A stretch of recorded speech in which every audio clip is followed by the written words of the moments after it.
नमस्कार विद्यार्थी मित्रांनो. आज आपला कन्सेप्ट सिरीज मधला जो कन्सेप्ट आहे तो म्हणजेच फोटो पिरियड आहे. आता या फोटो पिरियड वरती आपल्या IBPS AFO ला पेपरला प्रश्न येऊन गेलेला आहे.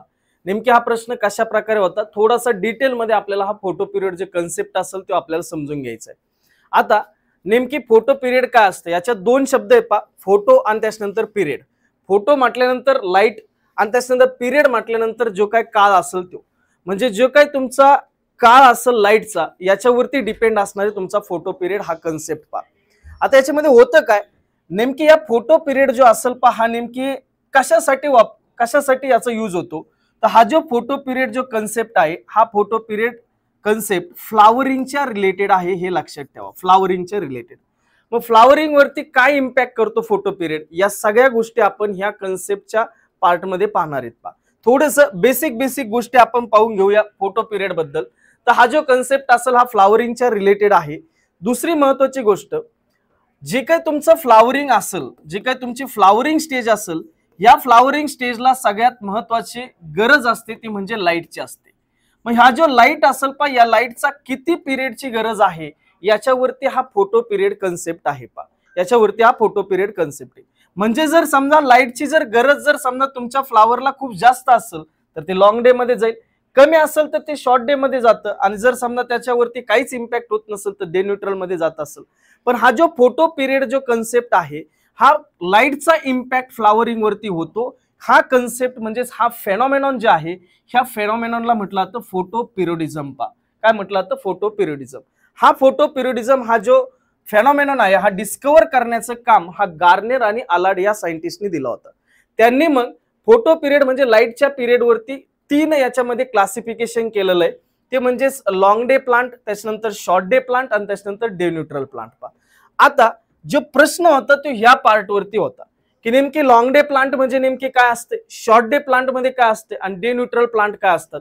मी आता जस्ट ढोबळ मानाने तुम्हाला सांगितलं होतं की जर समजा दिवसाची म्हणजे लाईटचा जर पिरियड जास्त लागला तर ते लॉंग डे, कमी लागला तशी शॉर्ट डे असं मी तुम्हाला सांगितलं होतं. पण ऍक्च्युअल जे काय असेल जे तुम्हाला पेपरला विचारलं जातं ते म्हणजेच त्याचं ऍक्च्युअल लेंथ विचारली जाते. आता ज्यावेळेस तुमचं क्रॉपचं जे फ्लावरिंग असेल याच्यासाठी जर 12 तासापेक्षा जास्त लाईटची गरज असेल तर ते क्रॉप जे असेल ते लॉंग डे प्लांट असतं. कोणतं प्लांट असतं? Long day plant. असं जर एखादं क्रॉप असेल की ज्याला 12 तासापेक्षा कमी गरज असते फ्लावरिंगसाठी तर त्याला आपण काय म्हणणार आहे? शॉर्ट म्हणणार आहे. त्याला काय म्हणणार आहे? शॉर्ट म्हणणार आहे. आणि दुसरं महत्वाची गोष्ट तिसरं जे क्रॉप असेल त्या क्रॉपवरती कुठल्याही प्रकारचा लाईटचा इम्पॅक्ट किंवा त्याचा जो पिरियड असेल त्याचा इम्पॅक्ट पडत नाही त्याला मी काय म्हणणार आहे? डे न्यूट्रल म्हणणार आहे. एवढं सोपा कन्सेप्ट आहे.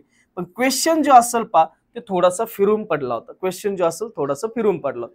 आता मला सांगा सर की याचे जे एक्झाम्पल असतील की हे एक्झाम्पल खूप महत्वाचे आहेत. मला सांगा जर तुम्ही इथं लिहितंय की व्हीट आणि बार्ली जे लॉंग डे प्लांटचे एक्झाम्पल आहे आणि जे रब्बी क्रॉप्स आहेत. पण माझा हा प्रश्न आहे सर की रब्बी क्रॉप्स मध्ये जर दिवसाची जी लेंथ जर पाहिली, रब्बी क्रॉप्स कधी येतात? विंटर मध्ये येतात. मग जर विंटर मध्ये ते जर येत असतील तर दिवसाची लेंथ काय असणार आहे? कमी असणार आहे. मग याला लॉंग डे प्लांट कसं काय म्हटलं जातं?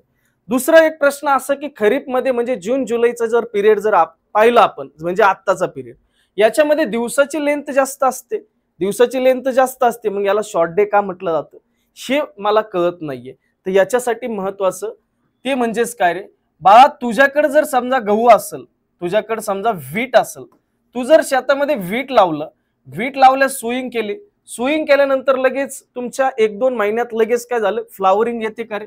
हे तुझं प्लांट आहे व्हेजिटेटिव्ह ग्रोथ झाली त्याच्यानंतर लगेच फ्लावरिंग आली म्हणजे रिप्रोडक्टिव्ह ग्रोथ स्टार्ट झाली. असं होतं का? असं होत नाही. जरी समजा तुम्ही प्लांट हे रब्बी मध्ये लावलं, विंटर सीझन मध्ये लावलं, पण याची जी रिप्रोडक्टिव्ह जी काही स्टेज असेल ही स्टेज बऱ्यापैकी मार्च पर्यंत आलेली असते.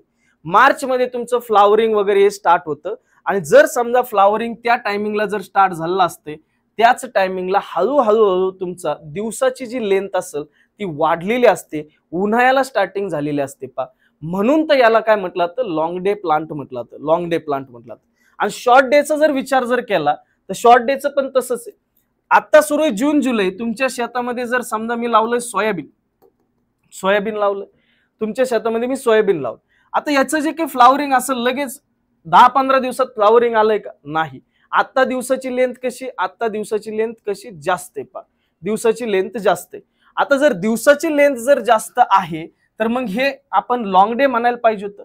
परंतु इथं प्रॉब्लेम असं होतं की तुमचं ज्यावेळेस सोईंग होतं त्याच्यानंतर व्हेजिटेटिव्ह ग्रोथ आणि नंतर तुमची काय होते, रिप्रोडक्टिव्ह ग्रोथ येते. ही रिप्रोडक्टिव्ह ग्रोथ बऱ्यापैकी जी असेल तुमची ऑक्टोबरच्या दरम्यान आलेली असते. मग ऑक्टोबरला हळूहळू सुरुवात, ऑक्टोबर सप्टेंबरला हळूहळू सुरुवात कशाची झालेली असते? विंटर सीझनची झालेली असते, थंडीचं हवामान स्टार्ट झालेलं असते. मग त्या टायमिंगला जी दिवसाची लेंथ असते ती काय झालेली असते? कमी झालेली असते. म्हणून तर आपण खरीप जे क्रॉप्स असतील ऑलमोस्ट सगळे कशात येतात? शॉर्ट डे प्लांट मध्ये येतात. कशात येतात? शॉर्ट डे प्लांट मध्ये. तर हे दोघात फरक आहे, हे दोघात फरक आहे की सगळे जे रब्बी क्रॉप्स असतील ते लॉंग डे मध्ये काय येतात आणि सगळे जे खरीप क्रॉप्स असतील ते बऱ्यापैकी शॉर्ट डे मध्ये काय येतात.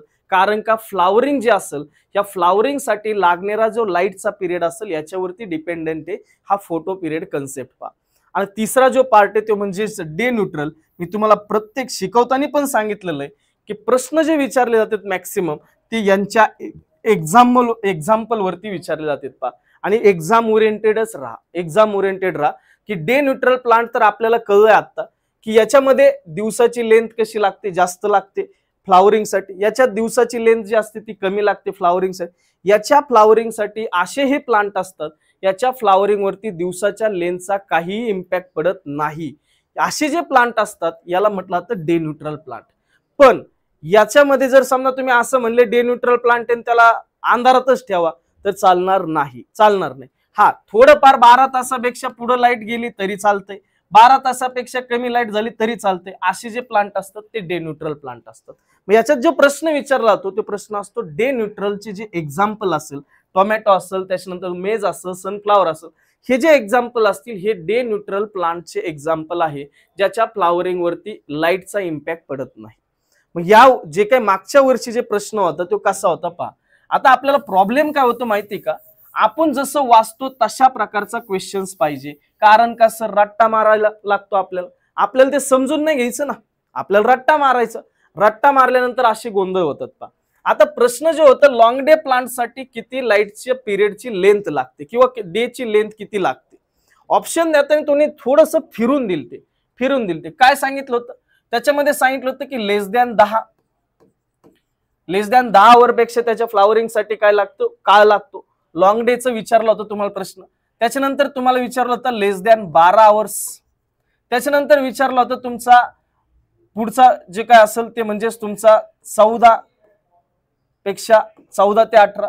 त्याच्यानंतर तुम्हाला ऑप्शन दिला होता तुमचा लेस दॅन 14 असं तुम्हाला ऑप्शन दिलता. आणि त्याच्यानंतर तुम्हाला दिलता 10 ते 12 ऑप्शन्स. आणि प्रश्न काय विचारला तर तुम्हाला प्रश्न विचारला होता लॉंग डे साठी डे ची लेंथ किती पाहिजे, असं सरळ सिंपल प्रश्न होता. ऑप्शन देताना हे दिलते. आता मला एक सांगा, हे चिन्हच कळत नाही रे बऱ्याच जणांना, हे तर मेन प्रॉब्लेम असतो, हे चिन्ह पण कळत नाही. आता मला सांगा इथं काय सांगितलंय, लॉंग डे प्लांट जर असेल तर तिथं दिवसाची जी लेंथ असेल ती किती पाहिजे? मोर दॅन 12 आवर्स पेक्षा जास्त पाहिजे, 12 तासापेक्षा जास्त पाहिजे, बरोबर. पण तुम्हाला इथं पुढचा आकडा दिला का? 12 ते 14 पाहिजे की 14 ते एवढा पाहिजे, दिलाय का? नाही दिला. पण हे 12 तासापेक्षा जास्त पाहिजे. तर माझं इथं जे आन्सर होतं ते 14 ते 18 होतं. किती होतं? 14 ते 18. पण ऑप्शन मध्ये बऱ्याच जणांनी टिक काय केलं? लेस दॅन 14. का? कारण का त्यांना हे 12 दिसत होते, त्यांना काय 12 दिसत होते. मोर दॅन 12, अरे पण बाबा लेस दॅन 14 हे जरी 12 पेक्षा तुम्हाला, मग असं तुम्ही म्हणू शकता की लेस दॅन 14 मध्ये 8 पण येतं, लेस दॅन 14 मध्ये 8 पण येतं, लेस दॅन 14 मध्ये 10 पण येतं. मग 10 चालेल का? नाही चालणार. म्हणून तर तुमचं ऑप्शन्स कोणतं होतं? 14 ते 18 आवर्स होतं. असे ज्यावेळेस तुम्हाला क्वेश्चन्स थोडेसे फिरून विचारतात त्यावेळेस आपले प्रॉब्लेम्स होते. म्हणून रट्टा जे असेल ते रट्टा मारू नका. कुठलीही गोष्ट समजून घेतल्याशिवाय ते आपल्याला गोष्टीचे उत्तर लिहायचे नाहीत पहा. म्हणून तर आपले मार्क्स असे छोटे छोटे याच्यामध्ये मार्क्स जातात. जे सर मला सगळे क्वेश्चन्स याच्यामध्ये ओळखीचे होते पण ह्या सिली मिस्टेक झाल्या असं आपण म्हणतो, हे नंतर झाल्यानंतर बोलणं याचा काहीच उपयोग नसतो. म्हणून ही जी कन्सेप्ट सिरीज असेल ती सगळ्यांपर्यंत पोहोचा. खूप मोठा फायदा तुम्हाला याच्यातून झालेला दिसेल पहा या कन्सेप्ट सिरीजच्या माध्यमातून. ठीक आहे, तर आपण इथं थांबूया हाच कन्सेप्ट तुम्हाला फोटो पिरियडचा कन्सेप्ट समजून सांगायचा होता. ते बऱ्यापैकी तुम्हाला समजला असेल पा. हे व्हिडिओ जे असेल याची जी काय लिंक असेल त्याच्यानंतर याला लाईक आणि सबस्क्राईब करून ठेवा, असेच कन्सेप्ट सिरीजचे व्हिडिओ पाहण्यासाठी पा. भेटूया आपण नवीन कन्सेप्ट सिरीजच्या पार्टमध्ये. तोपर्यंत धन्यवाद. थँक्यू.